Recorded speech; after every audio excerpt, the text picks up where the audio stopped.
rồi nhà bài cũng nhà không mới xóa không nghe cùng nhầm bao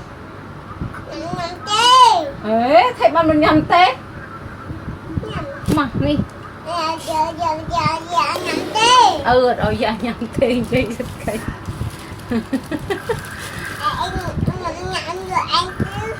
ít đi nhầm đây á nó cái đấy mà nhầm đây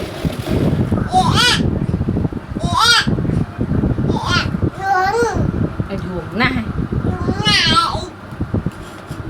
ở ruộng nè đi nhầm bay đây bay men nhầm bay đấy đó sợ không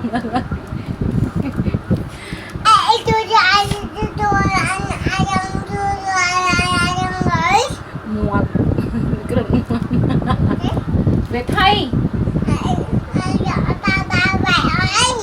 ôi bà vậy ơi quay về thấy em đã thợ ấy không ngủ không